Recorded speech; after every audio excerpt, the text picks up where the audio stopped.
Ciao! Spring has arrived and what a great opportunity to use for the first time my wood-fire pizza oven outside.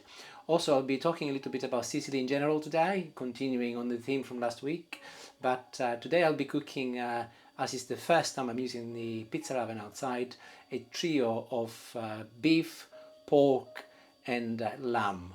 I will be stuffing it with some herbs, but also with some sausage meat. And I will be telling you a little bit about Sicily as well on the way. So let's make a start. I will be treating the meat in a little while by slicing the pork, the beef and also the lamb. But before I do that, I want to get some stuffing ready. I have picked some fresh rosemary from my garden and I will be adding a couple of 2 or 3 leaves of sage to it. I will be adding some fennel seeds as well. They're widely used in Sicily, specifically often used for sausages. They are very commonly used as a filling, but also they're used for cakes, funny enough, as well, very often. They are sweet, but they go like a liquidish taste and they're very pleasant. And I'll give them a nice little chop with a knife.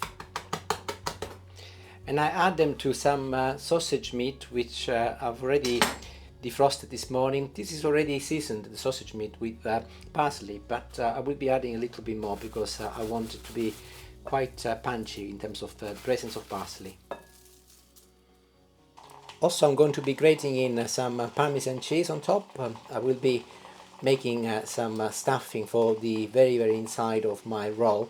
So again, using what is a very traditional Sicilian stuffing. A little pinch of salt and also a little pepper. And I'll be using my hands once again to mix it together. So my stuffing is ready. I'll put it on one side and I'll now start slicing the meat. I'm starting with the pork and I'm removing the skin. I don't really want the skin in this recipe, so that is coming off. This is a leg joint, by the way.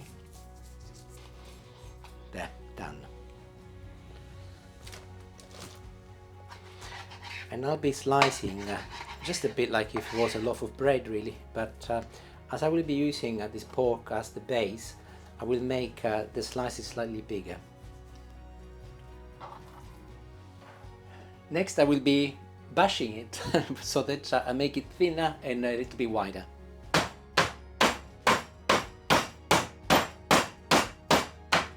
This is ready. I can now move on to the next joint. And I've just moved on to the next piece of meat. This is lamb. It's a piece of shoulder, and the first thing I want to do is to remove the bone from the inside.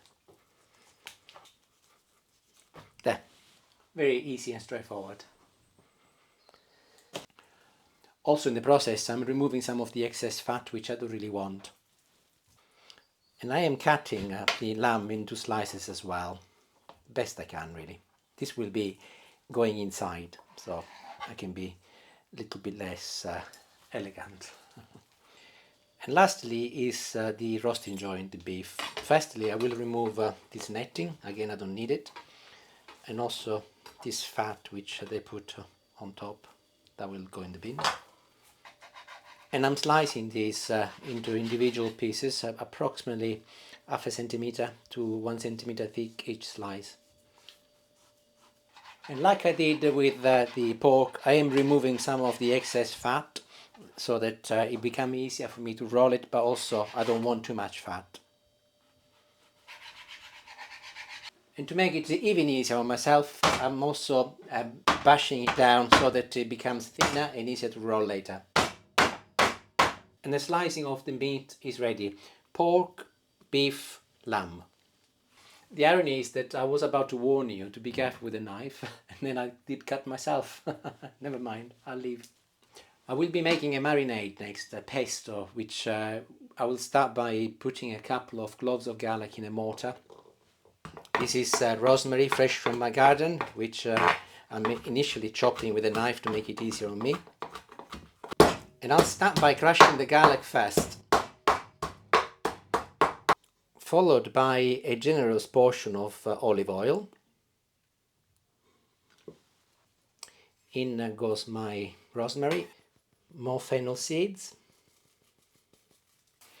and another generous amount of parsley.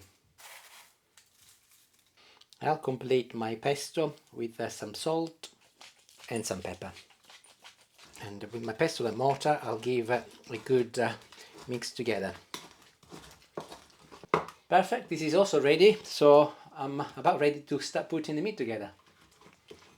This is one of the parts I like most about this dish whenever I make it.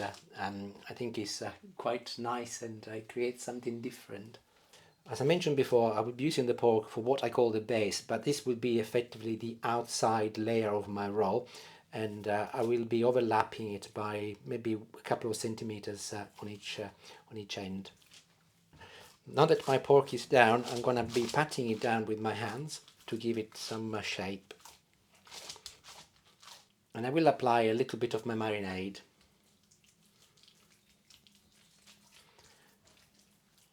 Next, I will be putting in a little bit of the lamb.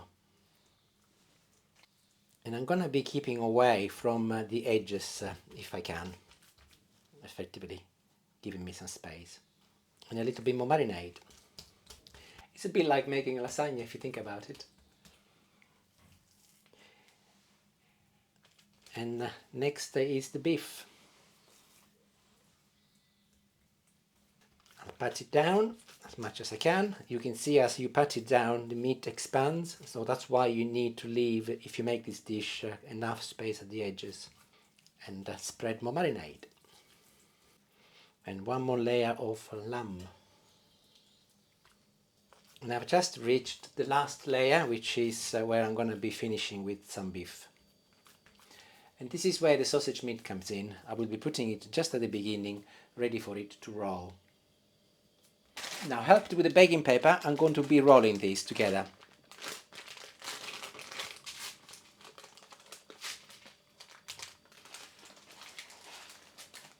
And there it is, one large joint of 3 pieces of different meat. Gently lift the joint and remove one piece. And the same on the other side.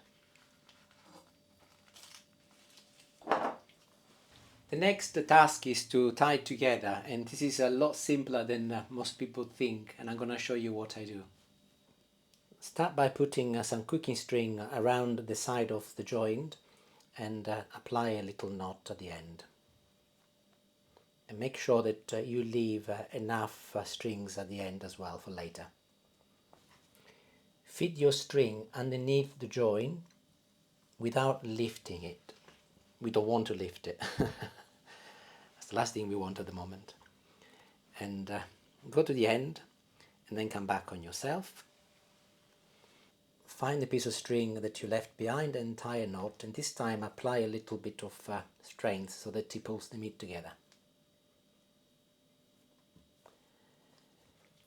And start feeding your wire underneath the joint, like so, and go to the end, put it underneath and go around it.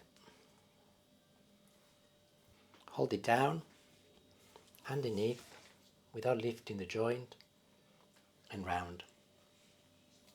As you go around, pull the meat so that it starts taking more shape. But of course make sure you do not lift it, otherwise it will fall apart and then you'll blame me.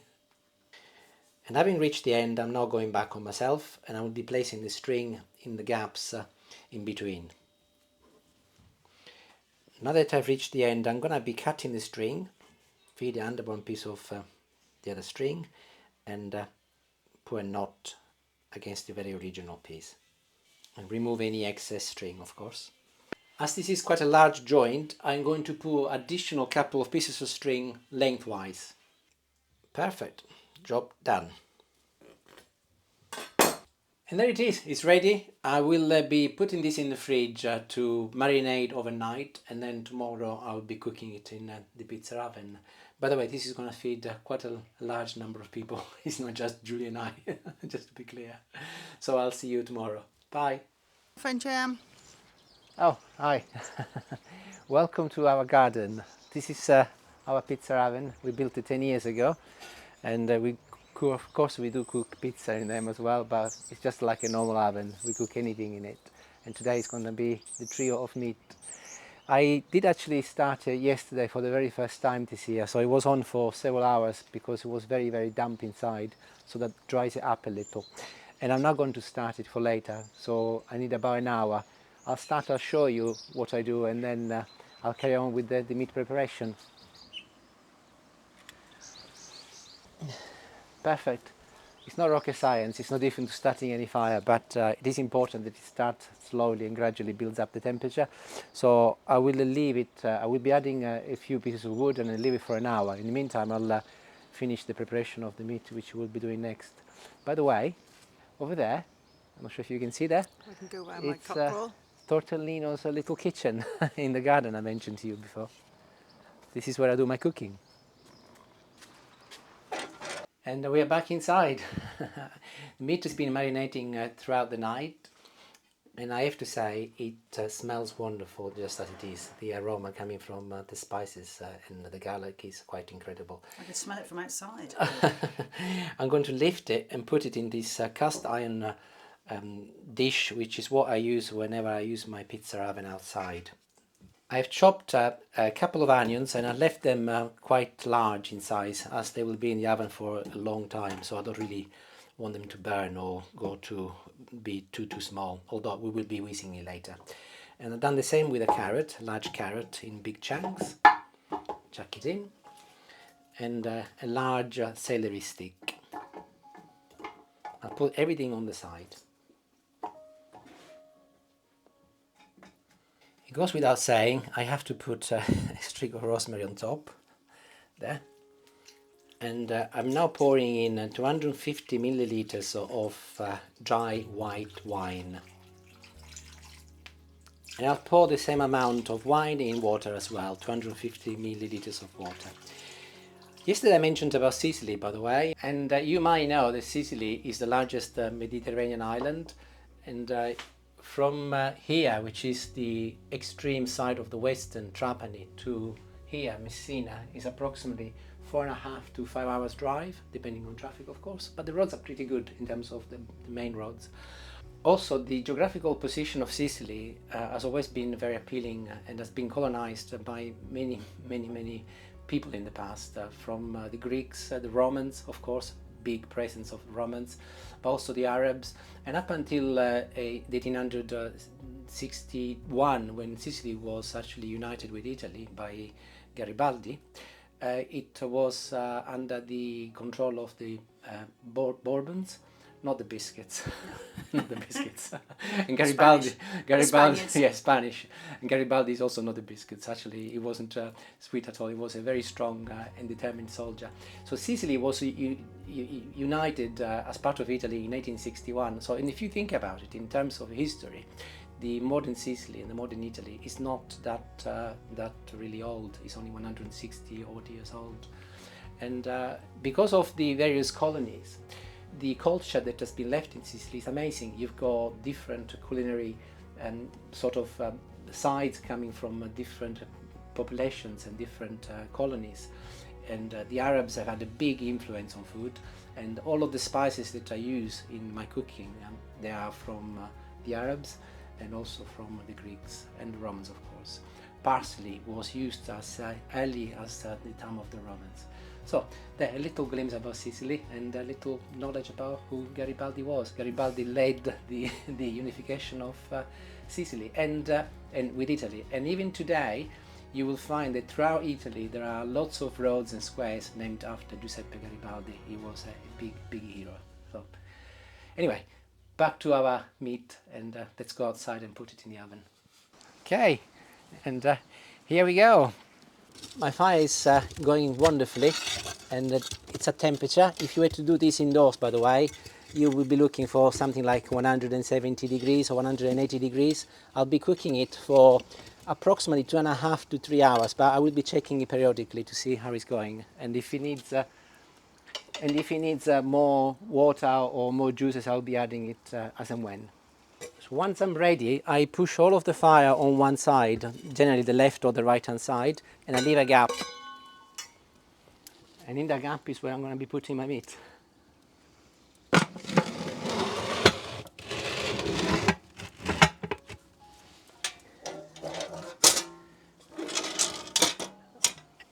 Now, now close the door just like a normal oven.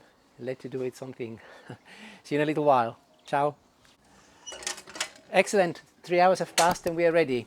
And the predictability of the British weather never let us down. It's now raining.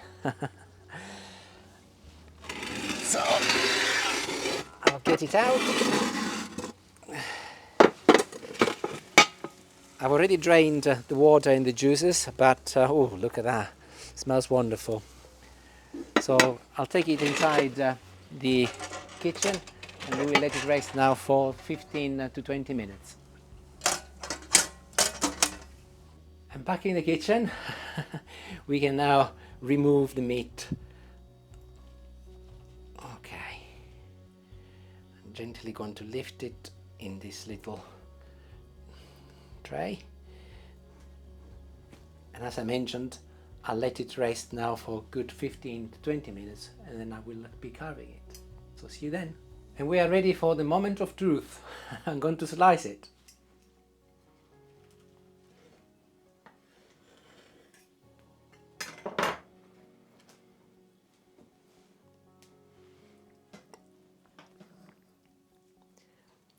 Look, I want to show you. So you've got the pork, beef, lamb and the sausage meat at the bottom. It smells absolutely amazing. We are about to go and eat now, so I will just taste a little, but it is absolutely wonderful, I have to say. And I'm going to taste a little piece.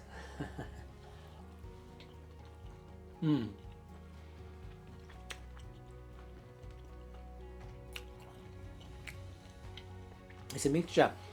The first thing I felt was the fennel and but garlic, everything absolutely delicious.